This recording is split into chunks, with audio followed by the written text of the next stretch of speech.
You're at the right place, we promise.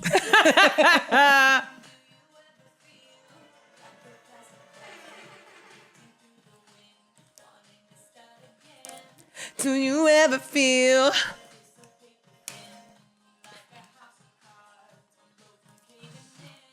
Do you ever feel?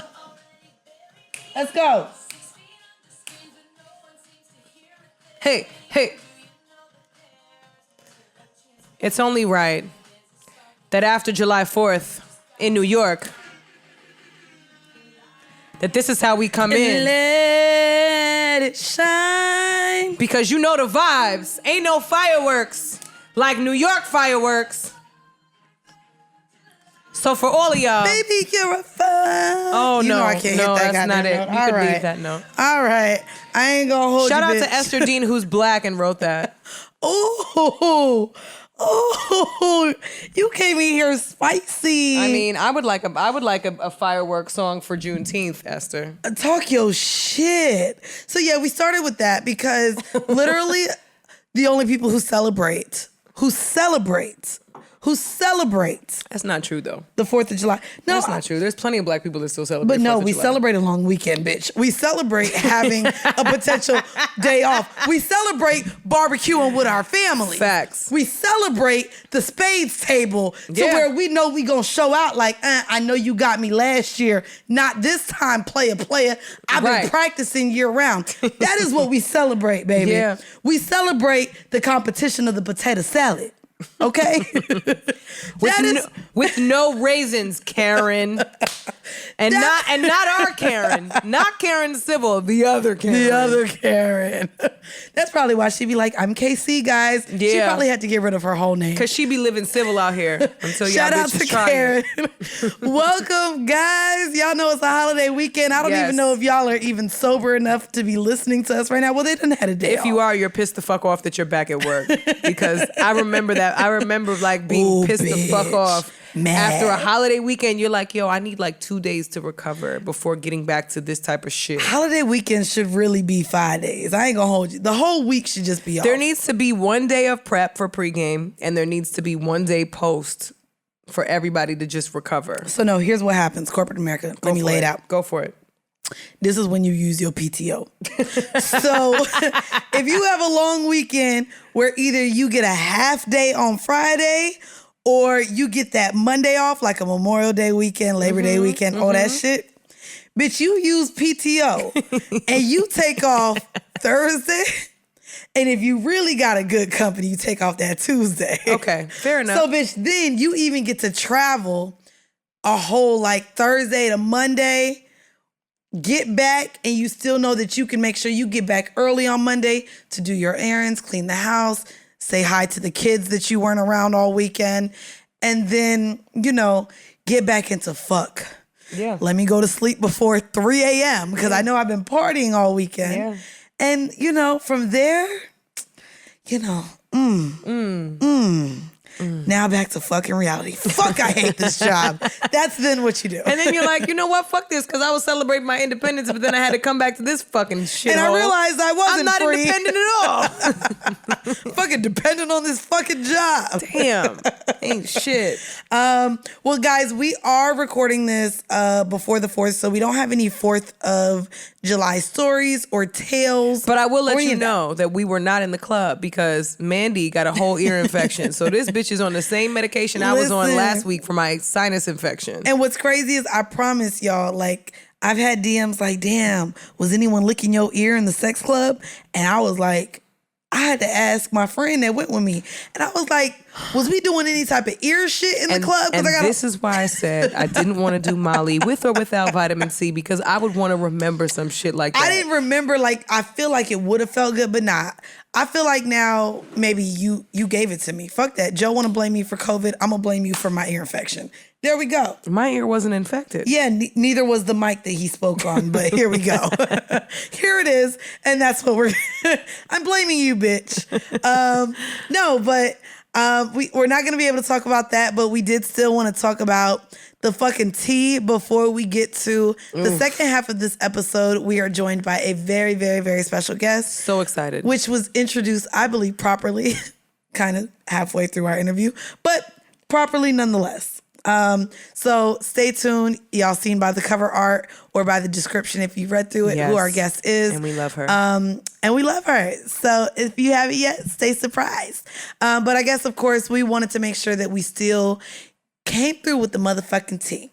Yeah. And this is breaking news today. This is breaking news You want to today. go? You want to start with the breaking news? So... Go ahead. Hold on. I'll pull up the article. Y'all, I'm Scream Man today. Shout out Scream Man that's recording Need to Know right now. So the whites, as Mandy likes to refer to them, the whites. Whites. Yeah, like Stewie from Family Guy. Wheat thins. The wheat. Wheat thins. Yeah, the whites decided that they were fit to release Bill Cosby after they overturned his conviction. And there is something that I wanted to read because I think it is pertinent to this case, which is the court ruled that it was unduly prejudicial to allow five women with stories similar to Andrea Constant to testify in Cosby's trial to prove that he had previously drugged and assaulted other women. A deal that Cosby made with former DA Bruce Castor that stated that if he testified in a civil deposition, he would not face trial criminally, was also brought up in the decision to overturn his conviction. The Supreme Court ruled the deal was broken by prosecutors. Get the fuck out of here. I do want to also let y'all know, if y'all haven't, it seems like it's been forever, but Cosby actually served 3 years, and that was of a 3 to 10 year sentence at a maximum security prison right outside of Philly. What's crazy about this is, before we really dug into why they were saying he got free, and clearly it was a whole bunch of legal jargon, a part of us, you know, even when we were at the studio earlier, thought that, oh, well, maybe he got released because of old age. And Bridget was like, nah, niggas get life and have to die in prison. Like, this nigga isn't getting a courtesy release because he's old as fuck. By old as fuck, he's 83 years old, which, yes, is old as fuck. I know y'all talk about me, you know, making fun of old ass niggas and they really only be 38. Right. But this nigga 83, okay? Right. He was able to return to his home in Philly this afternoon, looking frail and walking slowly. Get the fuck out of here. I don't need the sympathetic adjectives, okay? Because while we still have black men dying at the hands of police, being called thugs, while we still have black men serving really outrageous sentences for things that, for terms and things that are now legal and now being federally regulated.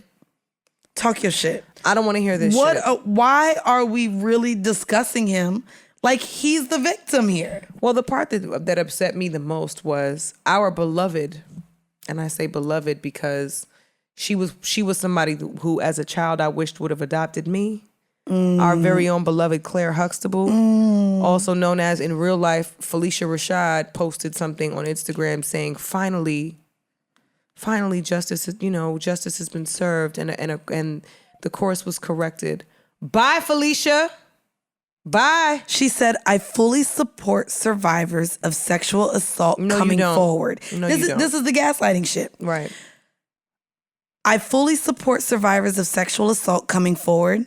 My post was in no way intended to be insensitive to their truth. But it is. Personally, I know from friends and family that such abuse has lifelong residual effects, and my heartfelt wish is for healing.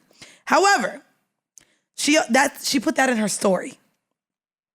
Her post read, finally, with mad exclamation points. In caps. A terrible wrong is being righted. A miscarriage of justice is corrected. And I'm just like, as a woman, you can't sit here and, I don't know, you can't sit here and say that you're someone that leans on, oh my God, I understand. And then when it comes to the justice system, be like, oh my God, this wrong was righted from a man that's being convicted by what, 18? It was like 18 women, right? I don't think he was convicted by he wasn't charged with that many assaults. Right. But he was accused of that many assaults. He was accused actually of around 50 assaults. Oh, it was like 50? It was close to 50 women in his 83 years of life. And so 50 is a long time. That's like a woman a year since he was 30. In situations like this, right? And this is the part that where we all get it. We all get the justice system fucked up because the justice system was never created to support and protect anybody of color. We'll start there.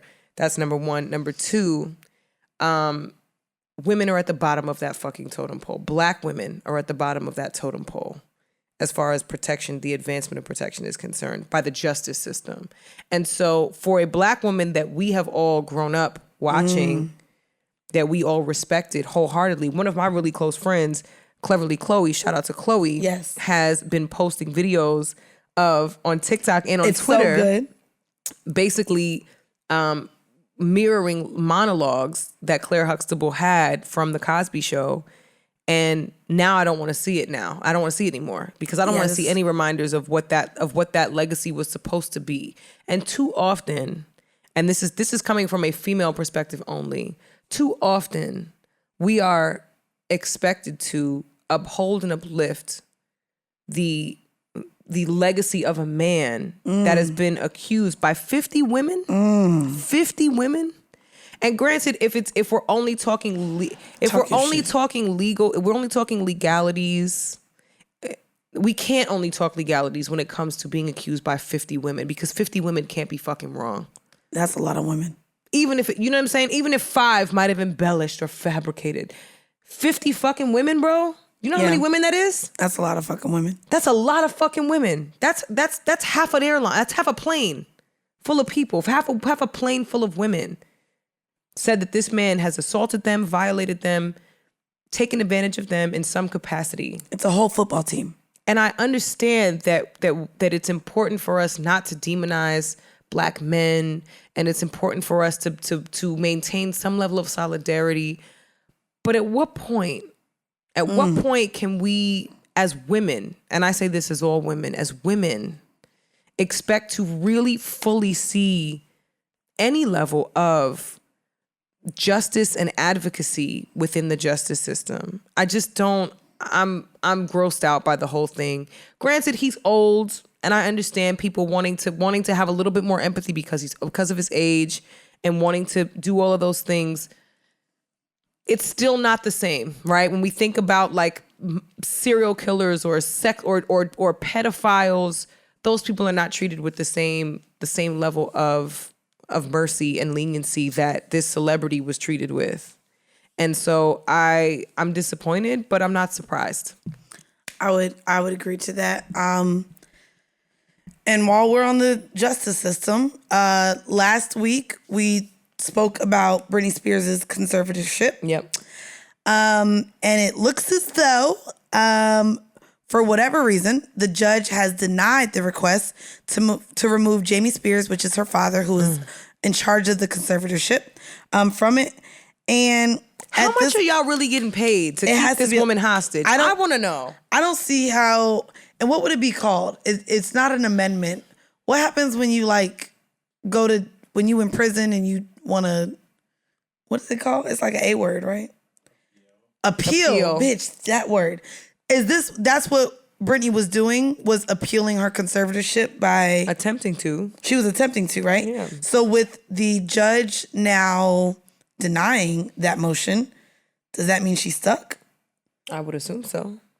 I will also say That's what I'm saying. I want to know who's getting paid. Like, everybody's on payroll, it feels like, with Britney Spears at this point. Well, when we left the studio last week, we also were talking about, where's her family? Mm-hmm. Where is the mom that we saw she had such a great relationship with? Where was the sister? And Jamie Lynn, who is her younger sister, did come out and make a statement. And it pretty much, to me, and Bridget and I were literally in the Uber home reading her statement. And do you think you could pull up the statement? Because I had a take on the statement. Well, essentially, all of the statements, because Christina Aguilera also spoke out. She did to voice her support of Britney, but none of them are really saying that she is mentally and emotionally capable of taking care of herself. And that's very troubling to me, because you can't show your support for somebody without identifying what exactly you support. And so for these women, for these family members, her sister especially was like, well, there's so much that goes on behind the scenes. It always drives me crazy when people say shit like that, because you're in a position to really provide the proper information that people would need in order to understand your position in this space. And she literally just said, like, yeah, I support my sister no matter what she does. I've always supported my sister. Your sister wants children and wants to take her IUD out. Yeah. So where do you stand on that? But literally what sucks is... You can't say you stand in solidarity with your sister when your sister is literally crying out for help and has been for the last few years. I didn't even know one of the things that she was quoted saying. She says, I think it's extremely clear since the day I was born, I've only loved, adored, and supported my sister. I have nothing to gain or lose. This situation does not affect me. That's foul. So the idea that you love this person and you see how much they're crying out for help, but yet at the same time, you're saying how much this situation doesn't affect you and whatever your day-to-day life looks like. I also feel like maybe that statement was made because you and I and many other people are like, where is the family to make a statement? And that was a statement I think she felt pressured to say. I do. But it really goes to show like that maybe Britney has no one in her corner. You have Kevin Federline, like the baby father, who probably is also benefiting from this in some way. And like, of course he. Well, I mean, he has primary custody of their children. So probably getting the child support payments from the daddy that's controlling the conservatorship. Well, the other thing to consider too is maybe Britney Spears has displayed things to them that we have not seen that still might indicate that she's not fully stable. I did get something else as well.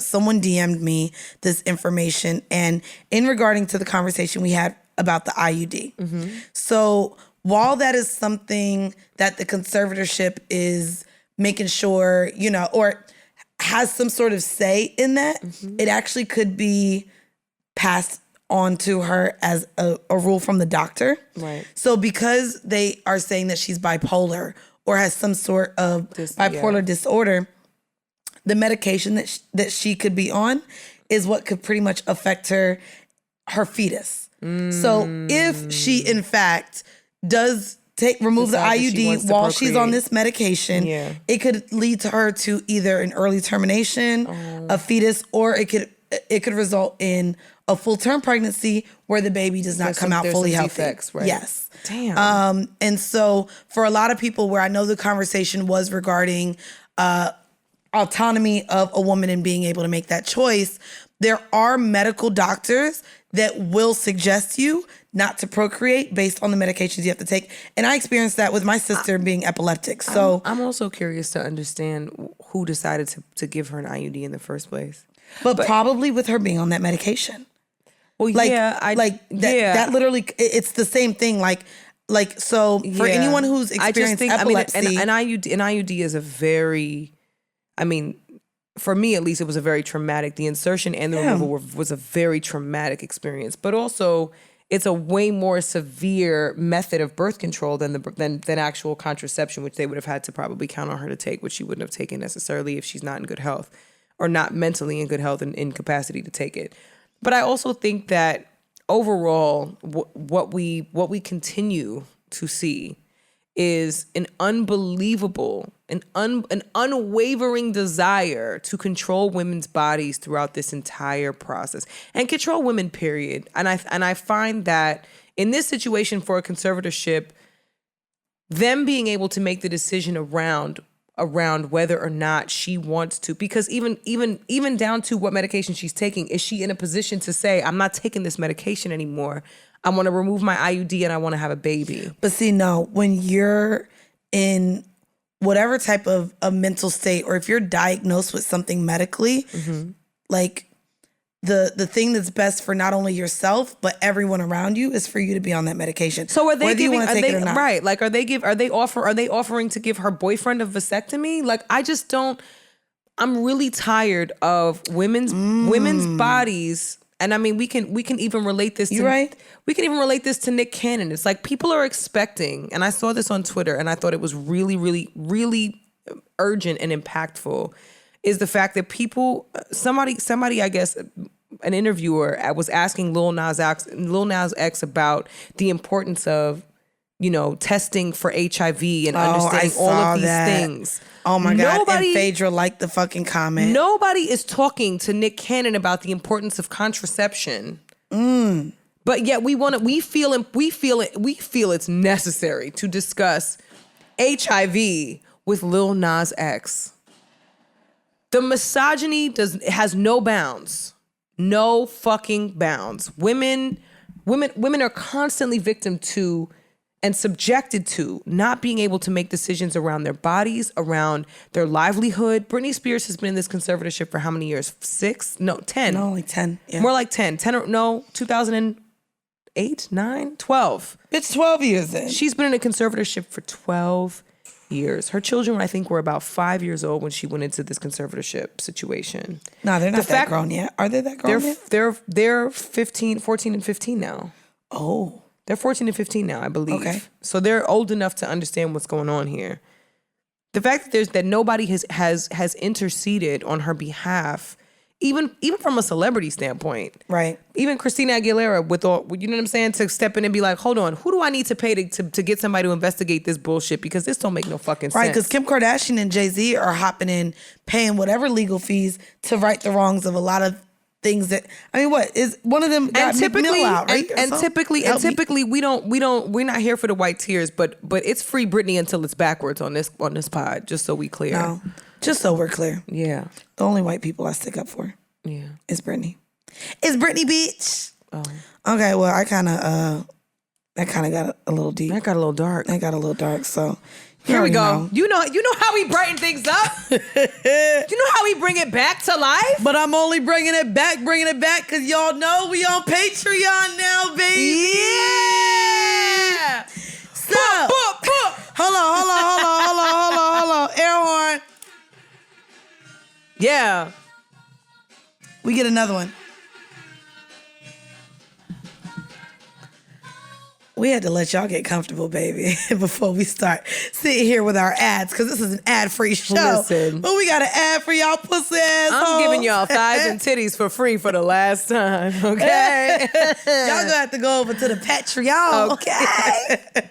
So we have been teasing it for weeks and weeks and weeks, and the time has come, baby. What accent I don't is know, that? bitch. It's me, bitch. It's me. I don't know what accent that is. Don't come for me because I don't be getting the accents right.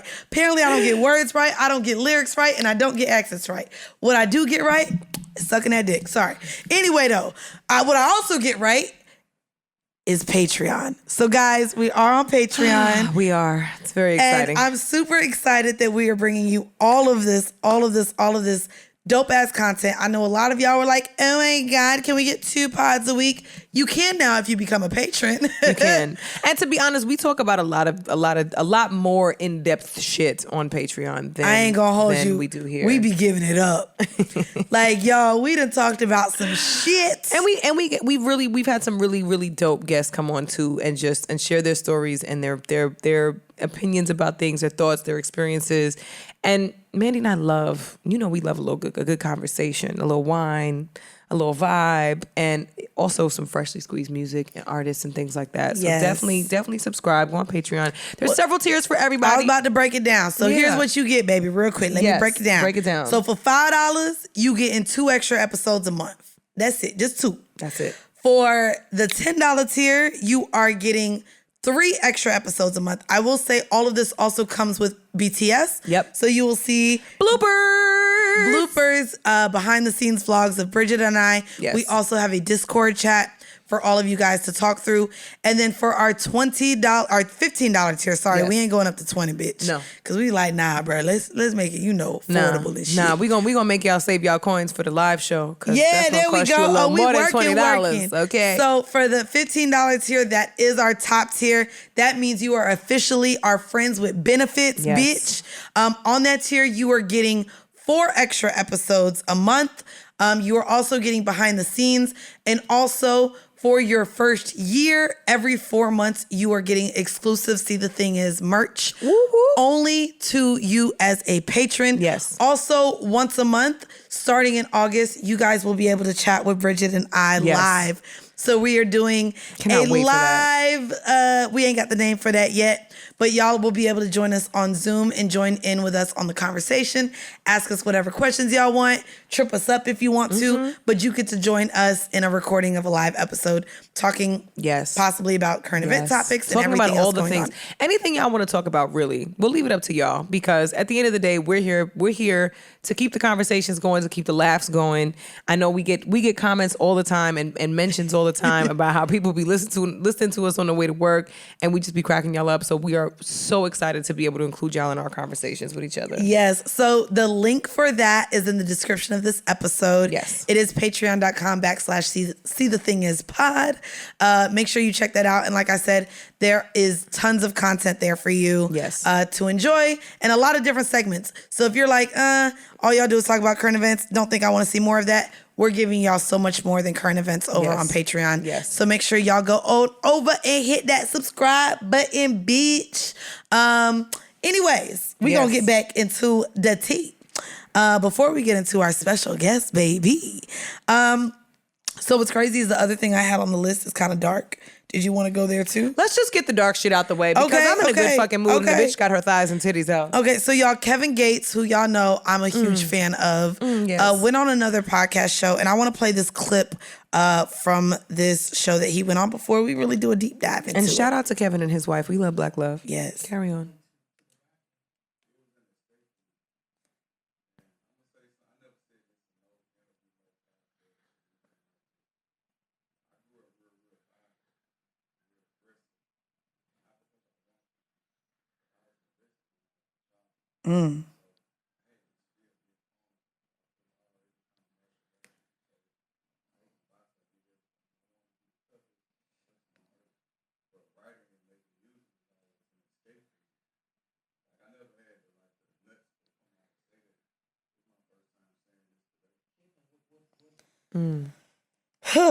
And so that was actually on the Hot Boxing podcast with Kevin and Mike Tyson. I heard that, and I immediately went to wanting to ask you, what led you to writing music? Was it a passion in you knowing how to write poems? Was it something that you used to drive other emotions into? What led you to writing music? Writing in itself was always something that I loved to do. So it started with writing poems and writing stories and really just letting my imagination kind of take over. And I loved to read when I was a kid. So I would read books, and then I would write about them. I would write reviews essentially about them. And then it went from reviews to I ended up, writing essays and things like that for entry exams to get into private schools and things like that. And I always connected with characters in books, which let me know that there was some space and some universe that existed for me outside of my own reality. And so writing was similarly to Kevin Gates. I wasn't molested as a child, but it was an escape. Writing music became an escape for me as I got older. Mainly because I felt that as a kid I wasn't heard, which I think is common for a lot of kids. I think a lot of kids go through common for sure. They go through childhood not really feeling heard, not really feeling seen, not really feeling understood. And I don't think I was understood as a kid. I don't think that anybody really took the time to figure out who I was or what it was that I wanted to do. And so writing was really my escape from that as well. But also singing was kind of a default thing. I knew how to sing. It was a God-given talent. Thank you, God. Right. Thanks, God. It could have been juggling. You know what I'm saying? The bitch could have been in Barnum and Bailey. Could have been something totally different. So I'm grateful. Thank you, God. But I realized that I had a knack for writing when I got to high school, and I was in an elective course that I went to Performing Arts High School. So shout out LaGuardia, School of the Arts. And the elective course really nurtured my writing craft and really nurtured my storytelling, which at the time when you're a teenager is probably the most pivotal time for somebody to encourage you to be who you are, right? It's the time when you're questioning everything. You're going through puberty, your hormones are all over the place, your emotions are all over the place. There's pressure on you to figure out what you want to do with your life academically. You know what I'm saying? Like there's all these different components that that add pressure and anxiety to your entire existence, right? Whether if you're in a relationship or you're single, you want to be in a relationship, or you're not body confident, or you're too body confident, so you're an exhibitionist. It's all these different things.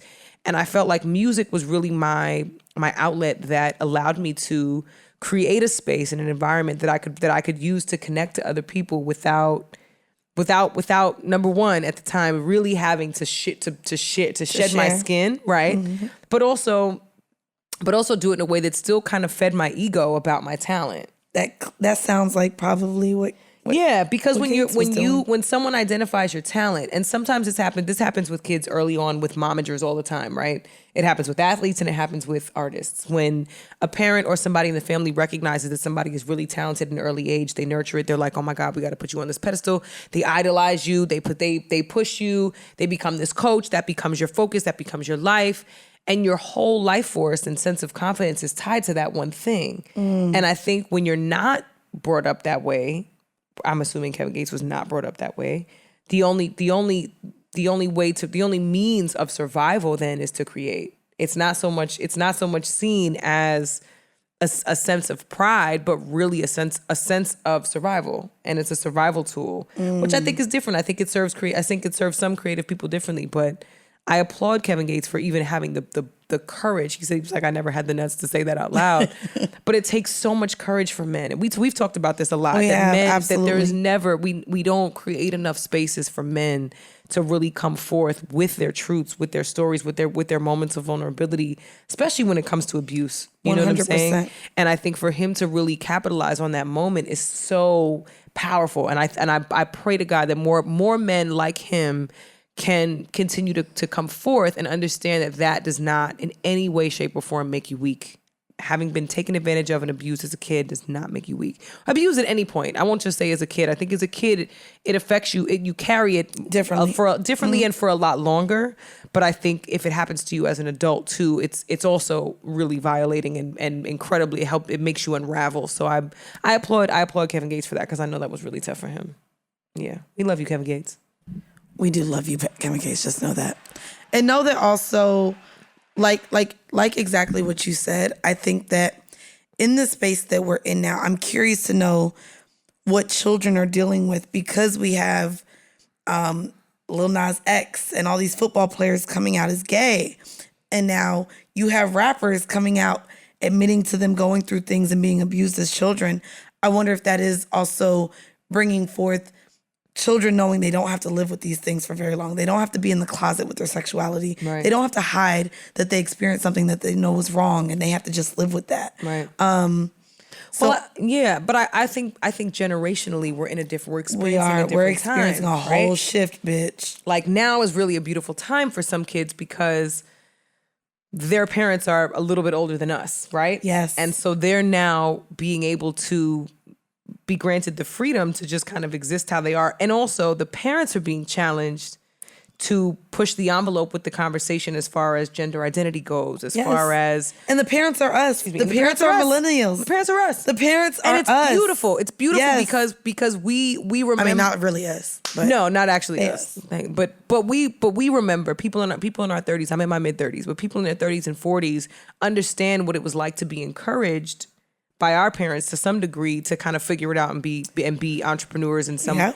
after college, of course, after we all incurred a shit ton of college debt. It was like, all right, if you don't want to work in your field, no problem. You could be an entrepreneur. Good luck with that. But I think now parents are so much more conscious of their impact on their children. Right.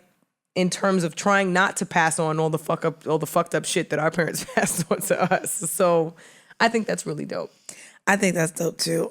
So again, shout out to Kevin Gates. And again, before we get into our Freshly Squeezed with our special guest in tow, I did want to just remind y'all again to join our Patreon. Hello.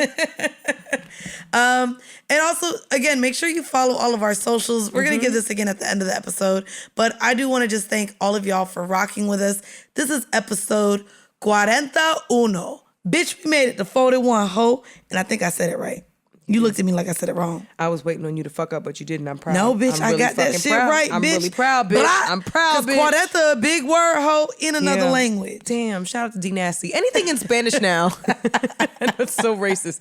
Anything in Spanish, anything that pop up in Spanish now, I'd be like, damn, I miss D. You I wonder how she going today. you see she a whole ass video vixen now? In the J Balvin? Bitch. Yeah, she killed that shit. Shout out to one of our friends with benefits. Nasty. She was featured in the J Balvin video, and I was like, in all of her beautiful, talented, funny Dominican glory. Go the fuck off, D Nasty. We love you, bitch. Go the fuck off. So you want to go ahead and introduce how you introduce, baby? Well, you know what time it is. Freshly squeezed, yeah. You already know. I had to do it that way. I had to add a note because I just felt like it was appropriate for the musicians that are needing that note. Not for the musicians that's leading the note. They've been looking for it, baby. They've been looking for it. Well, have. Let's go ahead and get into the motherfucking Freshly Squeezed. And here we go, baby. See, the thing is, I want all the smoke. I ain't gonna hold you. We are here. Ain't we though? It's just one holiday after the next around here. Okay? This is a good summer anthem, honey. Period. I know we got to get more headphones. We have another pair of headphones? Yeah. It don't matter. You can hear it though, right? Yeah.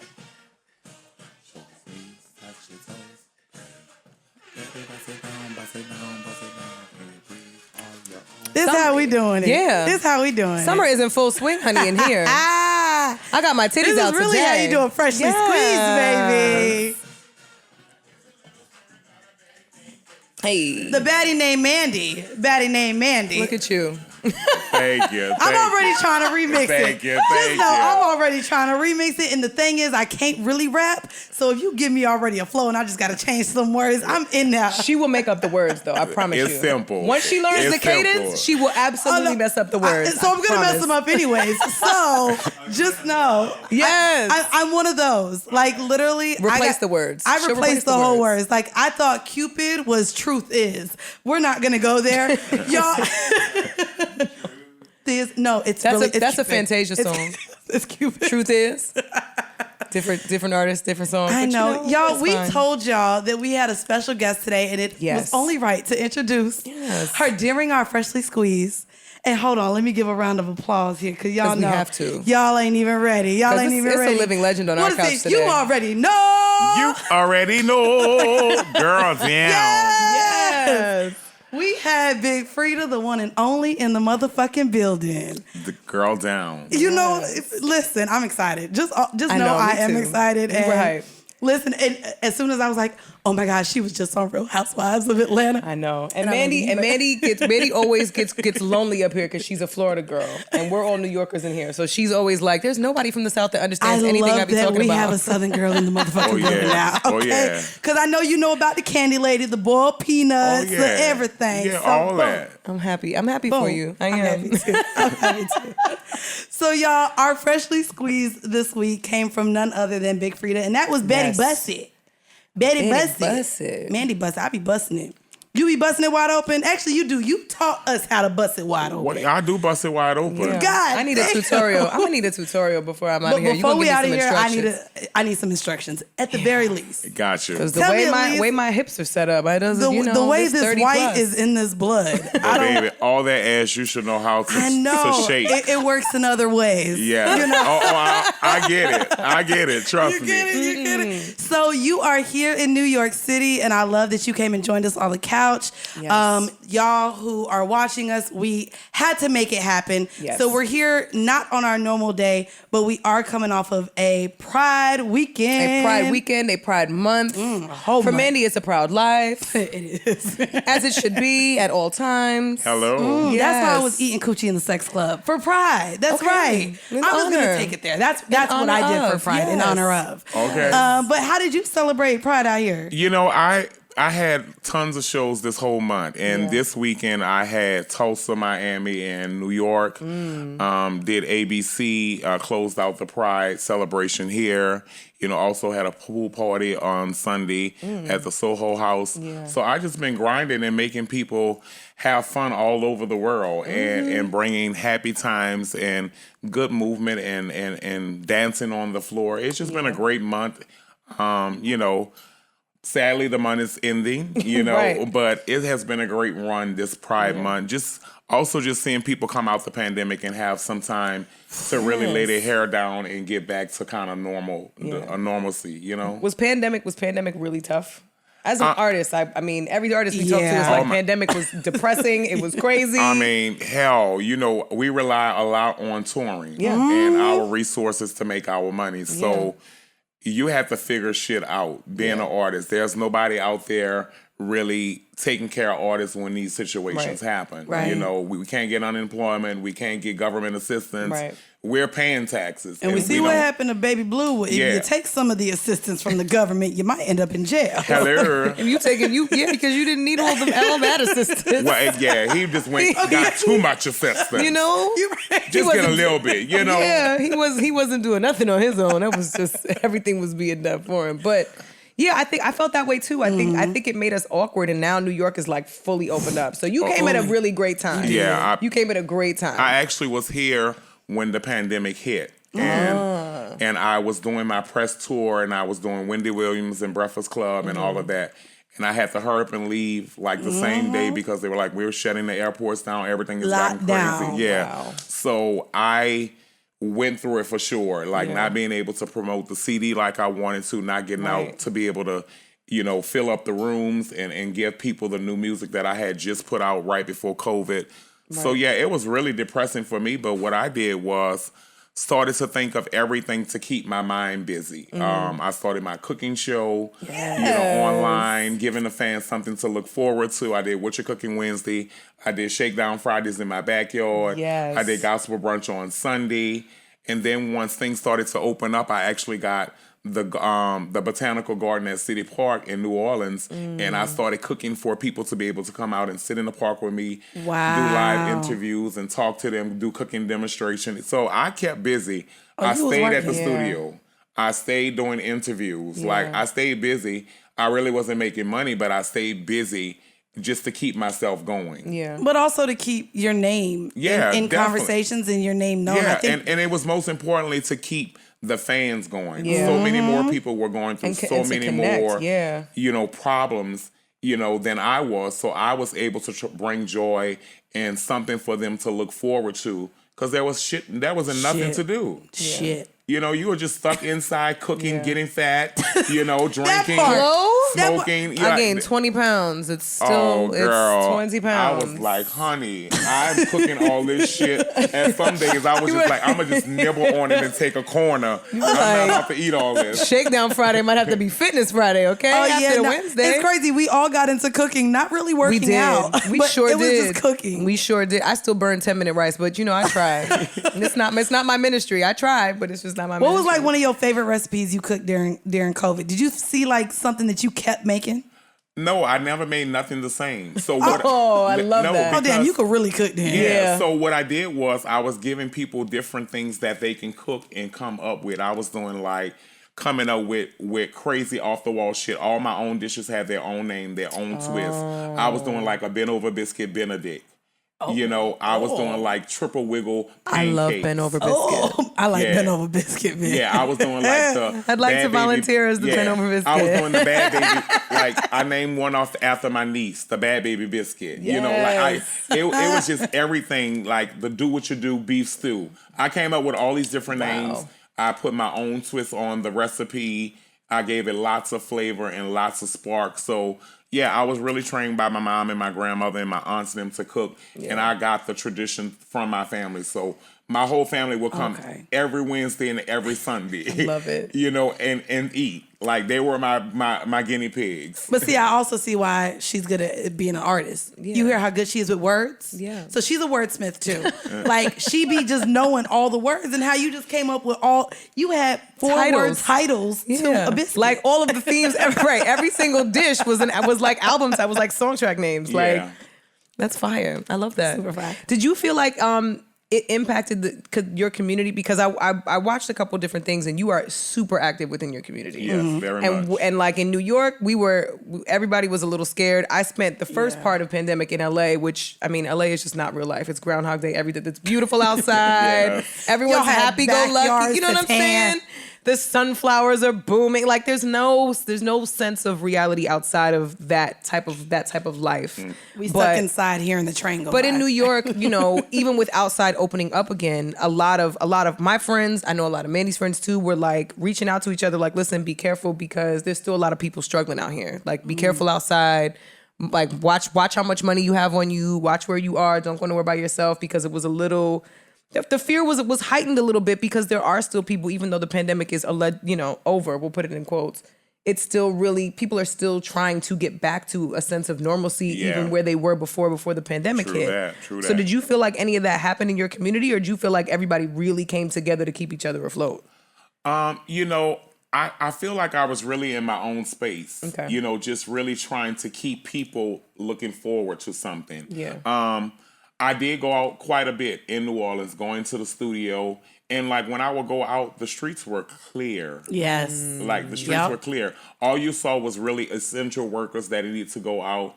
You saw a lot of police presence. So there was really no bad stuff happening during the pandemic that people were worrying about their safety. The more thing that they were worrying about was catching the COVID. Right. So in New Orleans, we was just, they still wanted to party. They was renting Airbnbs, child. These Still trying to be fools outside. Sounds like was Atlanta. not- Still trying to get their beads. Yeah, they was like having stuff in their backyards. It was crazy. It was like New Orleans. We did come together as a community though, and we're helping each other. Like, if I needed something, my cousin would drop it off and put it in my backyard or something. Because I even had, I had COVID. I had to. Oh, wow. Yeah, I had to deal with that as well. I only was like down for 3 days. Girl, me too. Good. Yeah, 3 days I was back. I wasn't up and even running. down. I was She just didn't have positive any- for a month. She didn't have any symptoms at all and was just home. She tested positive for a month. I would be on FaceTime. She's in the living room like, bitch, it's still positive. I got another PCR. They won't give me another test. I'm like, of course not. I was trying to this was back in October, and I was literally just trying to go like every 4 She days. had to find new urgent cares to Yeah, go because to, they were like, no, bro, not it ain't you been again. 10 days yet. So I had to just start going to hospitals in different places. Oh my God. They wasn't trying to. That is scary. That is scary. But I mean, I had somebody that was seeing me anyway, so I was still, all right. And he didn't Yeah. get it, which is weird. He didn't even get it. Ain't that some shit? Yeah. But that's how it was with me too. My partner didn't get it and slept with me every night. And never Okay. had it, no symptoms at all. So Never no, had COVID. same with me. Wow. And you know what? I'm glad you brought up your partner. Because Mandy going through it. Let Yes, me drink my not wine. but not only am I going through it, there was an article. Bridget brought me up to speed, and you and your partner have been together for 14 years, correct? Yes. On and off. Yeah. I need to know what the fuck an on and off is. Well, not really on and off. there is- I mean, we've had just like moments in the beginning where we had trouble of struggling with, living with each other. But like, he's always been there, even Okay. on and off. He's never left the queen. Okay, Like, but see, that's what I'm talking about. Yeah, he's never- During the off parts, are y'all able to really see anyone else? When you were off, were you still not mentally off, which meant you were never really off? Yeah, we were never really off because like we were able to see other people. He was still like, his baby mama was there. I will pull up and shit will change. Okay. Like, yeah. love like, that. Like, yeah. And shit will change. Yeah, shit will change. Because Like, that is the goal. It's for a bitch to pull up and for shit to and, like, change. I'm there. I'm with his mom, and everybody Yes. is like, we've all vibing. So like, I never was out the picture. He was never out the picture. Even with me having other dudes that I dealt with while we was broke up or whatever. He had his girlfriend. I had my little side pieces or whatever. But we never lost love for each other, and we just found our way back because we were meant to be together. PSA for everyone listening. PSA: if you meet someone and they say they on and off with somebody from the past, keep it pushing. Cause that's real love, honey. That's real. Like they finna go back. They going back. If they even express that, nah, you know, me and her was on and off for some time. Eventually, the off turns back into an on. Yeah. I think that happens with so many people though. That does. Like that's literally like an on and off thing is something that just means It's dangerous. It's dangerous, but it just means like you're willing to go through those hurdles. It's dangerous. It just means you're going to get another bitch beat up. Baby, I'm telling you, it was shit. I'm pulling up. You know I what I'm done pulled up many times. You setting this girl up to fail. I done called and made bitches cry. Right. No. Oh, yes, most definitely. Wait, you calling the other woman? Oh, baby, I done called hoes and made them cry. Baby, that is mine. That is mine. Let me tell you what we do together. Right. Wait, okay. I need to know how you go about getting the number. What how do you you go mean? about letting the other You know woman how know? boys are. They're sloppy. They are. They're sloppy. Sloppy. They're so sloppy with the way that they move. And I mean, like, I'm paying the phone bill, so I get the bill. I got all the numbers. Not you getting the printout of all the calls. Hello? You would do They that? still have that? I would not. I'm not a snooper. You're not a snooper? No. Girl, they still do My that. friend had me snooping, but I'm not the snooper. Girl, I swear I'm not a snooper. You know- her friend got a phone Babe. number, an Instagram, an address. Baby, listen, you do All your the things. investigation. Yes. You know, and like me, I'm well known, so people watching him and Yep. sending me all kind of stuff. I can remember one time I was on tour and they was like, your man is way in Mississippi. And I'm like, what? Baby, it went down. down. Say less. I called I will and be broke there it up. shortly. It was a fan. She reached Wow. out to me on Instagram and she recorded everything that he was doing. Wow. I'm not gonna lie to you, Bridget. That's my concern with how much you post your partner is women in this space feel like even if they are a fan, they want to feel like they have access to what you have access to because Yeah. that would make them feel better. Yeah, exactly. And so even as much as you post your partner, I wouldn't doubt that bitches are sliding in them DMs But that- because but- they, Oh, of course they they probably are. wouldn't have tried to holler at him at all. Exactly. But his Because attachment of course to you. they are. Exactly. Oh, I mess with Freedia or man. That's what they want to See? say. I mess, you know, that. Oh, that's happened to me already. Yeah. Yeah. And you check the fan on it? No, I didn't have to. I let people do what they're gonna do. That happened to my ex a lot, and my ex used to pride himself on the fact that he was my ex. Like his biggest claim to fame was that he was my ex. So he was using your name. So to he get was pussy. using that. Well, yeah, because Gross. but you know what I mean? Like silly girls. I mean, I'm honestly, my partner do it too. You know, Because like, silly girls will be like, damn, that's who you bagged? Like, Yeah. I already know. But They're like, damn, that's you was with but Freedia? I'll Like, be- you was with Freedia? But guess what I tell Like, them and they just when I want talk to them? parts because of that. Baby, you ain't got nothing but dick and bubble gum, honey. Oh my dear. Dick and bubble gum. Because you ain't getting nothing. I control this. You getting dick and bubble gum. I know that's right. I mean, at this point, if that's your claim to fame, I don't know. That's crazy. That's so crazy. I did want to get back into all the things that you were All doing. You know, we the gonna go in and out like that. things. You feel It's all me? You good. feel me? But we gonna bring it back. I did want to bring up this documentary that you did, or Is it a considered it was a documentary, Yeah, right? it's a documentary. Yeah, docu-film. There we go. I was pissed because I don't as- have Peacock.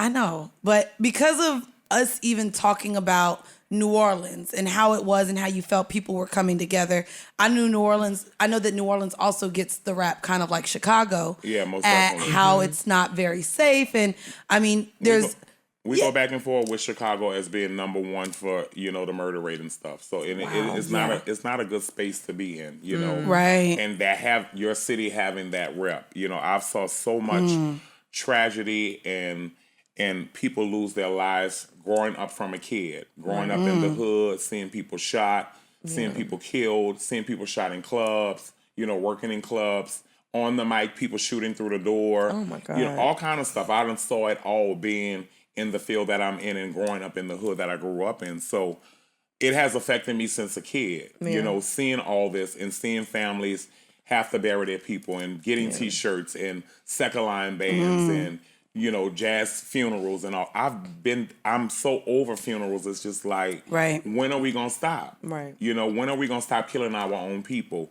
So this documentary has really affected me because not only was I a victim of violence when I was shot.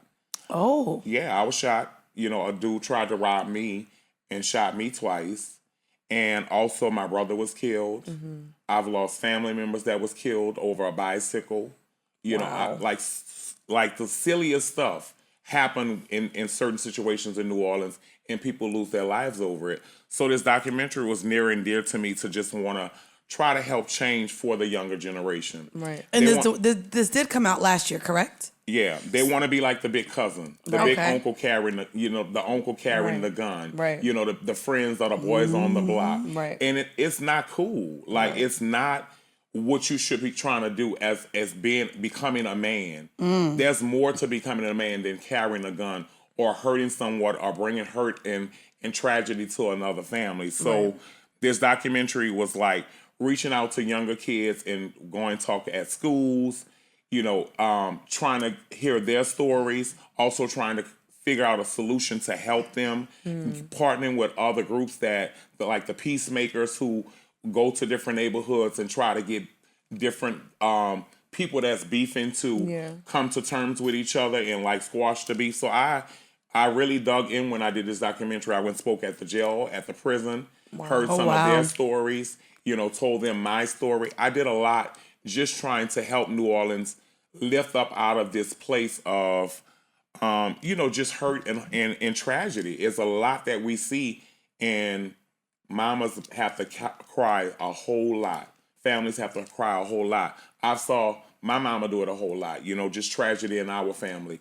And it's not fun to see that. No, it's desensitizing too. It's like after a while, and it's crazy because like all of the things that we see that are culturally signatured to New Orleans with music and culture and just history, right? It's wild to imagine a place that's that rich in all of those things still also be known for such violence in a way that, is almost it doesn't overthrow and overpower the culture there, but I think it's ingrained in it so much so that there's everything else that we think about that we love about New Orleans when we think about it. I mean, aside from Essence Fest, which is everybody's favorite time of year. It's like it's Essence Fest and Mardi Gras. It's like if you get to New Orleans in your life for either one of those two events, you've lived a life. But even thinking about like just trying to be even being from there, like I'm from here. I'm from New York, so I don't meet a lot of people from New Orleans. Because like New Yorkers, you don't leave. Most people grow up in a place they don't leave. Exactly, and a lot of them never left since Katrina. Right. I was about to say Katrina was the only reason that a lot of people was able to get outside the city. And I lived in Atlanta shortly after Katrina happened, and so when I went to school, I went to school with a lot of people in Atlanta that left, from New Orleans? that uprooted from New Orleans and came to Atlanta. Wow. Yeah. I did want to ask you then too, with Louisiana, and this is kind of even a southern state thing, with me being from Florida and you being from Louisiana, and both of those being gun states, with you having had lost so many people to gun violence, do you have a stance at all on the gun laws right now that have been being discussed back and forth? Oh, most definitely. I'm strongly against, that we need to have better gun control. We need to have better laws in place to protect our generations. Yeah. Like the government, they just want to make money. Right. Yeah. They're making money off these guns and all of this stuff. Why we can't control this so it can stop affecting these communities. Right. And especially the Black community. We are losing so many people to guns. It's so easy to get. Pawn shops. Walmart. Walmart. Gun shows. You can Academy. get guns at Walmart, You can go get guns from anywhere. Next to the Yeezy slides? I hate you. Kanye gonna come get you. Listen, y'all. We could get a gun in the same place we can get the bootleg Yeezys. Actually, no, they done took that off the website, bitch. I know they did. They done took it down. No, that's crazy. I can't imagine. We dropped the dime on that. I ain't we gonna did because we talked about it on the episode. We talked about it on the episode. Everyone was hitting like, where they at? Because I was like, fuck that. I wasn't gonna pay that StockX price. Literally the next week. $400 Then the shade room for what looks posted like it. a Play-Doh dinosaur fossil? No. They alien shoes. I like that shit. I don't like them. You don't like them? No, girl, my feet too big to wear something I was crazy about like to that say. anyway. Make my feet look like a big spaceship. No, ma'am. Right. That's actually cool. They're cute for certain people. Small feet people. Big feet giants like me, no, ma'am. What size shoe do you wear? 13. See, if you know what I mean. And 13 is a good size. That's a great size. No, it's a great size 13 is because a at least great they size. carry your size. They do. My man wears 15. X wears 15. Yeah. And on Child, and he off. not an ex. It's an on and off. You hear me? You They see have Josh in the 15. corner like, clarify, bitch. Clarify, A lot bitch. of places have 15s. They be having like 3. Like, well, let me just Yeah, bring you out the 15s that we have, and they're ugly. Yeah, I they're know. not the good looking I shoes. know, trust me. Yeah, all the good shoes do stop at 13. But they stop at They do. 13. I know. It's right at the cutoff point. I'm like, thank you, Lord. You are lucky. Yeah, I still have to fight for them because there's so many people with 13. That's Yeah. true. That's very true. It is. No, what? She said 15, baby. 15. Oh no, You know what that means. Oh, thank you. we're not gonna call him her ex. We'll just call him your light switch on and off. So her light switch. So you got a light switch, I got a light switch. No, Her it's lights- not- No, that is it's not my on light now. switch. No, they it's on. now. That's It's a listen, firefly. That's a life partner. Yes, life partner. Ooh, I love that. Yeah, that's a Damn. life partner, and like we go through stuff, and that's black love, And but the main thing, he has my back and I has his back. Yeah. I love him to death. I will go over and beyond for him. Is he creative too? He is actually. Yeah. He's also very creative when it comes to music. He can draw I love anything from scratch, and sometimes I just want to knock him upside his head because he don't use his talent like he should. Oh my God. but- I know that's a fight. I know that I know feeling. that's- yeah. I know that feeling. So yeah, but he's very talented. The boy can do anything. He know sports like crazy. He can be a sports commentator. He know every player, every coach, every team. He's crazy with sports. Wow. And see, shout out to him because he gets the pass of knowing all those and people not questioning if he fucks everyone. I'm just Not saying, necessarily. I go into a room and I know everyone that plays and I start naming the players. They think I like really, really know these players. They're like, so you met his mama? How long y'all been? How long y'all been fucking? No man. How do you even know all of this? He studied it as a kid. He just he loved football cards, Right. so he was a whole card collector. Yeah, he started studying all the cards. That's how he know all the players. Yeah, he would beg his mama to get him all the football cards. So That's so cool. Yeah, and video games, I done threw the PlayStation and he done put it back together and literally broke it. Wow. He done put it back together. Oh, not the PlayStation. Yeah, not child, the video the games. Xbox, whatever. I'll throw whatever when I'm upset. Out of here. The toxicity. Well, guys, I want to be sure that I remind y'all that documentary we were just talking about, I don't believe we got the name out, but it's Freedia Got a Gun. It is on Peacock. Where else, if Wow not Peacock? Presents Plus. Okay. Yeah. And is that like a streaming app where Well, people can tune in? Wow is my production company who put the actually Okay. out. Boop. Yeah. Wow So, presents Plus. I know yeah, that's and right. Wow does Drag Race. They've done. Yeah. They did okay, the Freedia nice. show. They Love are it. big producers in LA, and they really support everything that I'm doing. And they want to just dig into a deeper story of my life because I've had so many different variations of stories. Oh yeah. Yes. And so Well, you've done so much too. Yeah, but this Yeah. was one that was needed to be done, and it was really hard. Like even doing this documentary, having to cover my brother's murder in a documentary, having to talk to these kids who have to go out in the French quarters and beat drums and buckets to make money to survive to help their families. Right. I did a lot in this documentary to just try to help the Black community of New Orleans to lift them up. And not just New Orleans, it's a bigger problem that we are facing with this gun, problem in these gun laws. And we need to wake up our government. We need to wake up our local leaders and our federal leaders. And if we don't, as a community and as a whole, it will never change. I know that's right. Damn. Now, I know that y'all are also going to come for us because while we just said, we got Big Freedia in the building, we ain't even say how anyone would know her, what she does, her accolades. Anyone who doesn't know Big Freedia, we kind of didn't do a good job of introducing all her accolades. So many forward slashes. So that's why it's like artist is great, dancer, / songwriter, / producer, / singer, a rapper, dancer. Like it's all of the things. Did you want to run down? I do want you to maybe tell the people who may not know what you're most known for. Well, I'm known for bringing bounce to the world. There we go. Yeah. I am known for being responsible for bringing New Orleans culture to the forefront and responsible for filling rooms up with people twerking and bringing every walk of life together. Yes. Through the power of ass. Through the power of ass. The Buddha hole. Well, not really. It's just the outside of the Buddha hole. Yeah. But you shake it wide enough, it'll open up. That's a part of Shakes on Fridays. Look at you.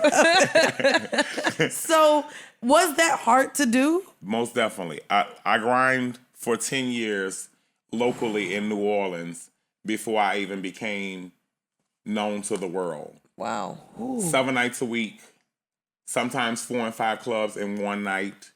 Shut I will go from one to the next. Everybody get a little taste. I know that's right. Give me my There's little a bag. limited playlist. There's a playlist for a couple of y'all, and then but we're out. I will go hype the party, and then I'm on to the next one. You know, I'm booked all over. Clubs are fighting for to have me at their club to bring in the crowd. So that makes sense. Yeah. That makes sense why you came on time. Yeah, I did that for years, and also, hand in hand with rapping, I also was an interior decorator and did parties in New Orleans. I decorated for the mayor. I love it. So I did a lot of you stuff. You do everything. Yeah, I'm multitasking when it comes to, my God-given talents. And the decorating, I would decorate your party by day and rap by night. Wow. So I was working all throughout the whole day. On some weekends, Friday, Saturday, Sunday, I'm decorating clubs and then got to go home, transform, and come back and then rock the party. Did you have like a vision in mind though about what you wanted? Like, what was your main goal? Was it to? Because for usually you talk to musicians, right? And everybody's like, I just want to get out. Grammy. Well, they want to win a Grammy, but it's like I want to get out of my hometown. I want to do, you know what I'm saying? I want to inspire people like me to live their truth and love themselves. Or I want to what was your main goal? Because literally, every single milestone, every benchmark you hit, you were like, all right, this was cool. On to the next. We about to go do this. Yeah, there was never really a goal. Honestly, there was moments where I said, okay, now this has become my full career. I'm going full force. I'm going hard. There's no looking back. And when I decided that's when I just started giving everything my all with my music. I already was in music. I was already musically inclined. People already knew me in New Orleans. I was a choir director. Yeah. I directed at my church home. I directed at my high school. Yes. I sung with Gospel Soul Children of New Orleans, the Gospel Music Workshop of America. I traveled all over the country singing, choir competitions, everything. So New Orleans knew me for being that choir boy that hit a note in the club and you could hear me over the whole music. Yes. So I already had my mark set for New Orleans. And when I transitioned to bounce music, we were just doing it for fun. We were in the hallways and the projects beating on the electric box and on the railings and just like making music. And I never even thought that I would be a rapper. Like I wanted to be a famous gospel singer or a gospel director or or organist. I took piano lessons and all. Yeah, like I love literally, I thought I was going to be famous with gospel music, and something happened in my life. Shaking ass. Yeah, but something happened in my life where there was this transition after I left college, and like I even was into nursing. I went to nursing school and all of that. So oh my God. Yo, you have literally lived 30 lives. It's amazing. No, honestly. This is amazing. So I just when that transition happened and I came back from college and I took a break at home and I was on my summer break. I made a song and my whole world changed. I made this song called Oh Yeah. These hoes they mad. Your boy I had. I made my cash. And every girl in New Orleans lost it. So now we understand where city girls really got their swag from. That makes all the sense in the world. There you go. I was wondering, I was like, yo, when are we gonna where do they get this from? It makes so much sense now. Now we know. The song that y'all were just hearing while Big Freedia was telling us her timeline was Ass Everywhere. Yes. Ass Everywhere. Yeah, most definitely. Game changer. Game changer. No, I love that. So I didn't want to ask You go from the clubs to bringing this New Orleans culture to the masses. At what point did you start getting the respect from everyone in the industry? Because you've worked with Beyonce. Drake brought you on stage when he came and did his concert in New Orleans. You have all this respect. You have a song with Lizzo.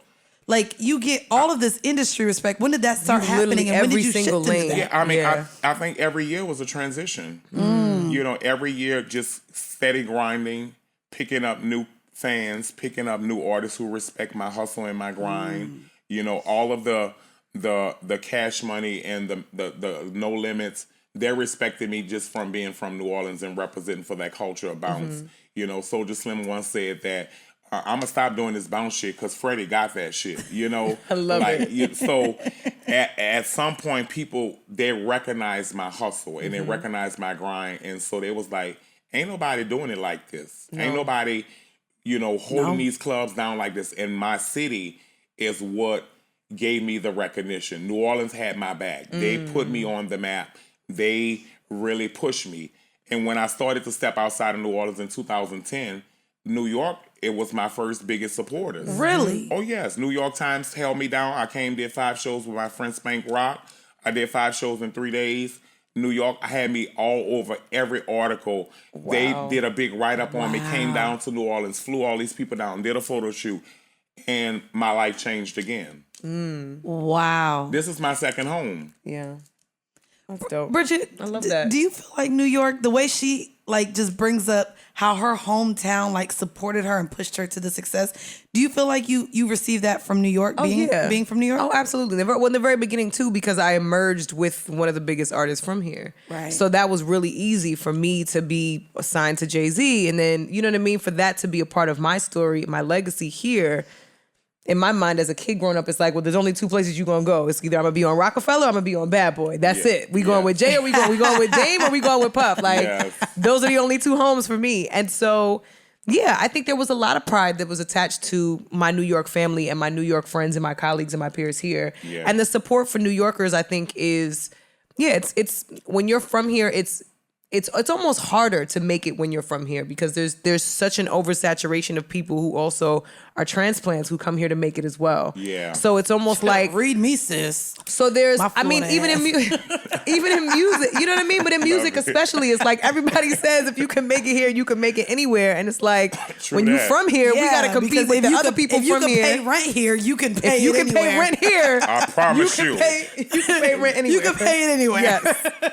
That's really what the slogan should be. But I think there's a lot to be said about that support though, because I think sometimes people leave their hometowns because they don't have the support. Yeah. And they end up blowing up off the strength of making it somewhere else and totally reinventing themselves. And like you didn't have to do that. You woke up, you got to be who you were. You were participating in the community in all these different aspects, and everybody loves you. Yeah, I'm just so happy that I was able to stay home. I'm still at home, and I can still go anywhere in New Orleans and get the love. And you know, it's no place like home. Yeah. You know, and I didn't want to be that artist that blew up and then herp and left my city. You know what I'm saying? My city is what got me on. Right. You know, and in return, I want to keep putting on for my city. Yeah. Is there anybody you haven't worked with yet that you want to work with?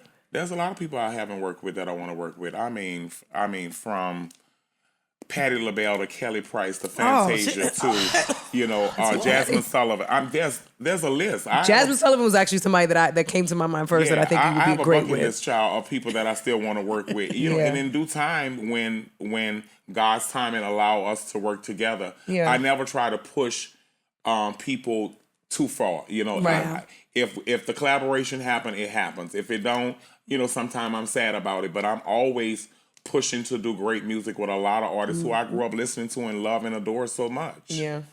That's how I feel like right now. Like that idea of not pushing yourself onto someone, but knowing once you're in a space, they're going to come to you. Yeah. And that's when you know what you've been doing is the right thing. Yeah, and it's working. And it's working. And it's working. I specifically wanted to ask this question only because I've been hell under fire for it. So you identify as a gay man, but also use the pronouns she and her. Yeah.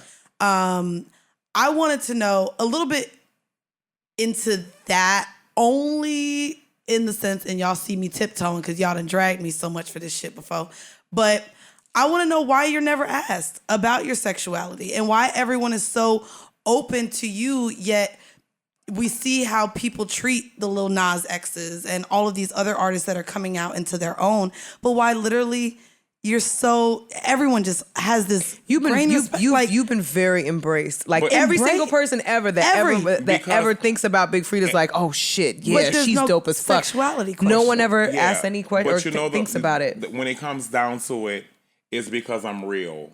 Talk your shit. It's because I'm real. I'm telling you, I'm a gay man. I identify with her and she because that's what my fans identify me as. When it comes to it, I can go into any category. Yes. Okay. If my boyfriends, my partners in New Orleans say bro or son, or I can identify with that. I know who I am. I don't have to prove nothing to nobody. I don't have to tell you what I do in the bedroom. You don't have to know what I do in the bedroom. Right. You don't know what I like. You might see me one way, but baby, I'm a whole different way. You understand what I'm saying? But that's what I'm just saying. Like I don't let people put me into a box because, like in this world, one day I might be the top, one day I might be the bottom. I know that's right. It's true. You understand what I'm saying? So it's just like you're not gonna put me in a category where, I want to be boxed in. I'm me. Yeah. When people say, "What's your preferred pronoun?" Me. Queen Diva, Big Freedia, but my fans love to say she, and if they say she, that's fine. If the dudes want to say he, that's fine too. I answer to it all. So you're not thrown off by? Oh no, you're not offended by pronouns. You're not offended. No, I didn't grow up in that time where we. Right, and I did want to ask you because you grew up in a time. This is very new. The pronoun thing is very new, and people are pushing this boundary on everybody. On everybody, and it's like it's okay, y'all, if somebody get it wrong. Give people opportunities to fix it, right? And identify who you are. Everybody don't know our lifestyle. Everybody don't know how we identify. Everybody don't know how you want. We don't know how everybody want to be treated. Right. Everybody is different. Every human being on this planet is different. So it's just like at moments we have to let people just kind of feel their way through on certain things. Right. And people always come up to me now and say, well, what's your preferred pronoun? I don't care. I don't give a shit. Just I'm me. Right. Just respect me. Don't call me no vulgar names. None of that. I'm okay with whatever you say. When you know who you are, you can identify with anything. And you don't care about the labels and the boxes. No. But again, that does make sense. You grew up without all of the pressure of these fucking labels and boxes. Yes, I grew up without all of that. But, even like people be like, they be tripped out like, I might wear something girly. I'm always dressed like a boy. I know your nails are shitting on mine. Your nails are amazing. But you see what I'm saying? Yeah, right. You see hair, you see nails, you lashes. See you see a boy outfit, you see a boy tennis. So it is what makes me comfortable. Right. My mama told me always, don't go out there and be a drag that you can't keep up with. Shout out to Queen Vera. Hey. Don't go out there and be something that you can't keep up with because when you become a certain weight in this world, it's high maintenance if you want to be a drag queen. It's high maintenance, being a certain way. So she was like, you be you. You be that queen that go out there and show them who you are. And that's who I am. My mama instilled that in me. That is beautiful though. Because we don't hear that a lot. You know what I mean? I think especially with the Lil Nas X situation too, I think people are they're giving him a lot of slack. And it's really hard. They're being really hard on him. For me, with Lil Nas, the thing is, he should just continue to make great music. Agreed. Make great music. You don't have to do all this extra stuff to get the media all riled up. Some people like that attention. I don't like that attention when it comes in a negative light. Oh, right. I want to be known for bringing joy and happiness. And so it's all about the way you carry yourself in this life. Yeah. And that's with everybody, gay, straight, whoever, black, white, is the way you carry yourself because it will reflect you at the end of the day. Damn, so I can't wear my bonnet to the airport? No. You know what Monique said, girl. See? You know what Monique said. But listen. I still need Monique to put a bra on before she start criticizing people on the internet, but that's neither here nor there. But it's certain things that should be done. Right. Certain things that should be done. I mean, you know, some people just take it far and beyond Yeah. the way that they represent themselves. Okay, if that's you, that's the way you want to do your thing, do your thing. But as a world, we need to just, some things we don't even need to let be our issue. Right. You could be worrying about something else or working on another brand or doing something else than worrying about other people's issues. And that's why I stay focused. I stay in my lane. I'm not worrying about everybody else's issue. I have enough shit on my own plate. I know that's right. I have my family I'm trying to set a legacy for and make sure that if something ever happens to me, my family is taken care of. So I want to just continue to make great music and do things to make people bring joy into their lives. When I leave my legacy, I want people to be able to say, that bitch brought the club down. You know, That's literally, you already created that. That is definitely the legacy. you know, for and sure. there's so much more that I have to do for my legacy and that I want to leave. You know, and setting pathways and opening doors and breaking barriers and, you know, opening a lot of doors for a lot of different artists like me. I was a black gay dude from New Orleans who come from the choir, didn't have shit, stayed in a 2-bedroom shotgun house, and God is good. Oh, don't. Yeah. God is good. Yeah. God is good. And Definitely brought you to a place. You know, like, I mean, God is good. All the things I've saw, all the places I've been, I would have never thought that I'll be in the position I'm in.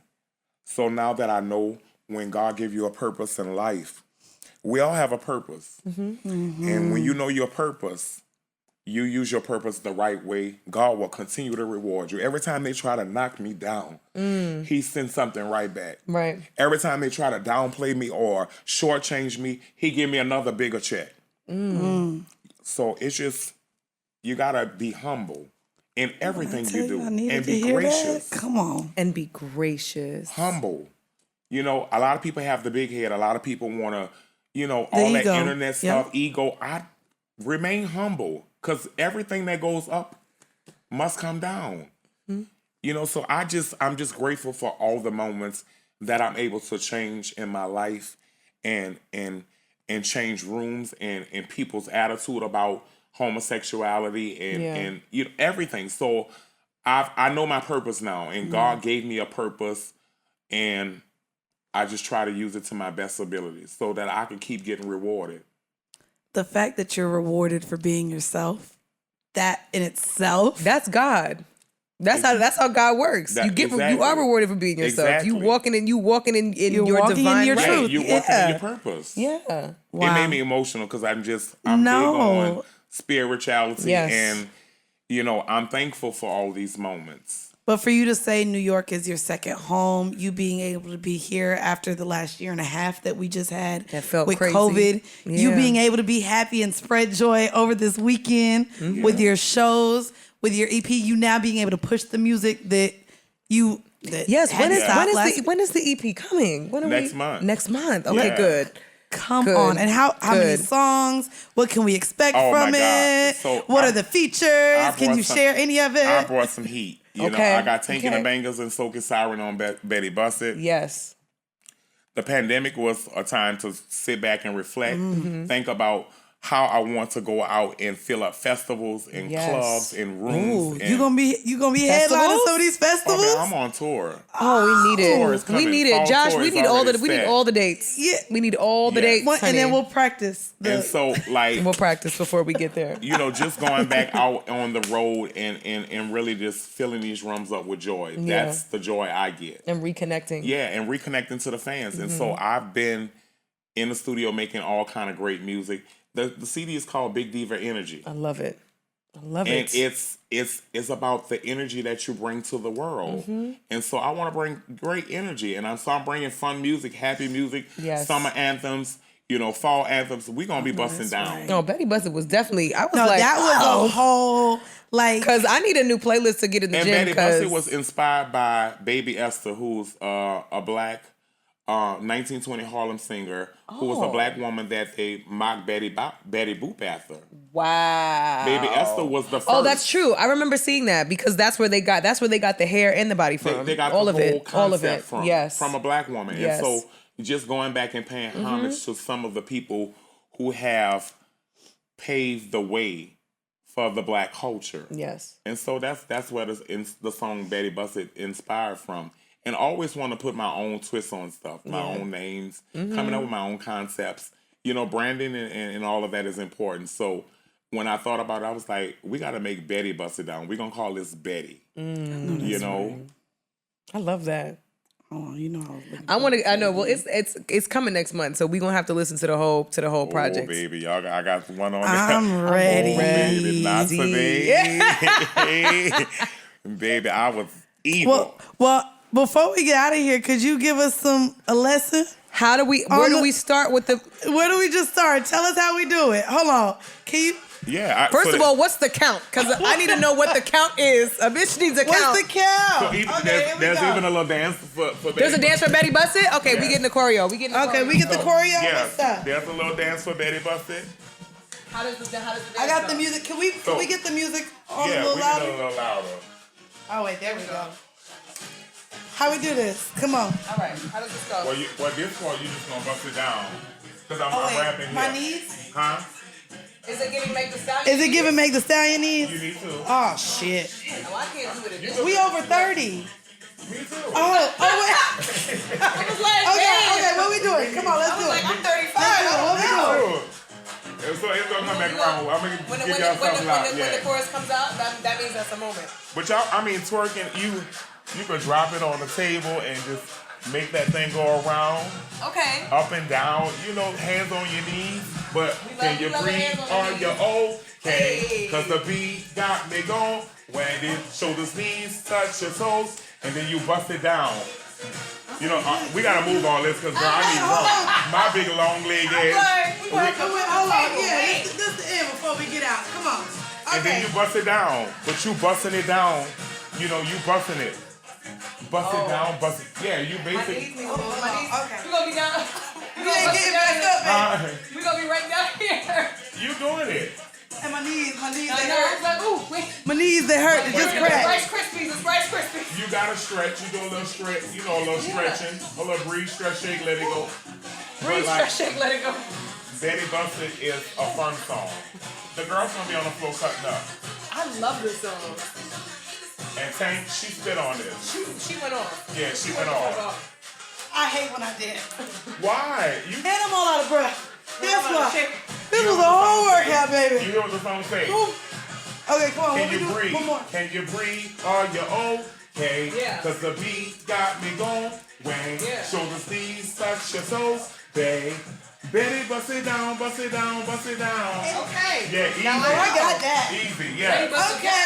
Oh, you came ready? Hold on, you came ready for the TikTok era you now. gotta do your little TikTok, yes. Oh, you came ready. TikTok better pay. Okay, so pay the black dancers, y'all. TikTok. Yes. Otherwise, ain't no choreo for free on TikTok no more. Whew. Oh, yeah, I ain't gonna hold you. You gotta talk, girl, because I'm out of breath. I'm out of breath. Ooh, That's I'm why out I of said, breath. can you breathe? Are you okay? Ooh, I'm out of breath. Can you breathe? Are you okay? Yes. Hold on. Nope. Yes, we are Neighbors don't know okay. my name. Okay. Whew, baby. No, that's amazing. I appreciate this opportunity. We love that you had some time to come and kick it with us for a little Yeah. bit, because New York being your second home, Josh being just a little sliver of my heart. Also knowing how important this time is for every artist to be able to promote what they're working on, what they're doing, and continue just to uplift and encourage and spread hope. Yeah, too. and I'm always pushing for every artist. Yeah. The Lil Nas X's, the Saucy Santanas, the Hot Sizzles, everybody that's out there really doing their thing and really bringing great music to the world. Right. We're pushing for them. Yeah. I support everybody. I'm never, I wasn't raised to hate.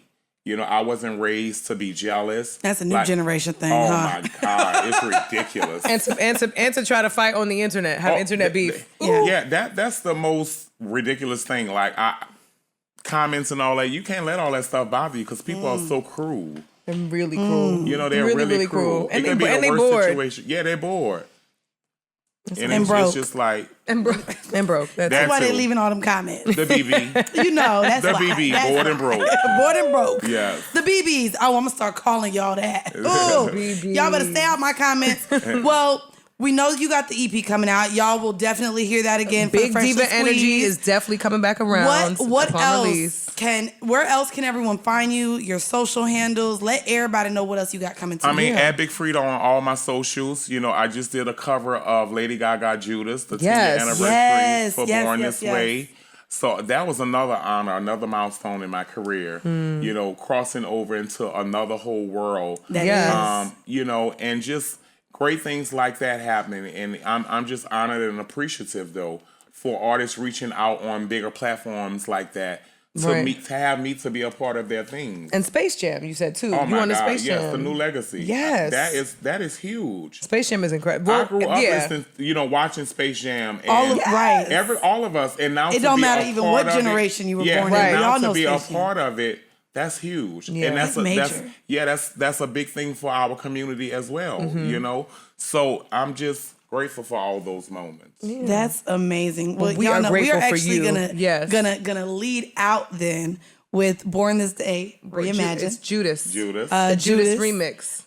The Judas remix with, of course, none other than our very special guest today, Big Freedia. The diva queen, the big diva herself. Yes. Judas. Oh yeah, this the bounce version. Oh, you are right. This the twerk version because you couldn't twerk to the other one. You can definitely twerk to this one. You definitely about to twerk to this. Yes, that's so perfect too. You Come make on, Judas. it so good, y'all. Thank y'all as always for tuning in to See the Thing Is. Y'all already know what it is. Check us out on our socials. Make sure you follow us. See the Thing Is Pod. Yes, and y'all heard us announce it. Get that Patreon, bitch. Hey. Yes. Hope y'all had a really great, safe weekend. Happy Pride to anybody that did not get a chance to celebrate. Happy Pride, everybody. Keep celebrating, y'all. And Independence Day, I guess, for y'all that. No, we don't do that. Juneteenth been passed, but okay, happy Independence Day to everybody that celebrated Juneteenth. We'll see y'all next week. Oh, I'm in love with Judas. That is major. Gaga? Yeah. Like, you done literally everyone. Gaga. You have that access and reach to everyone.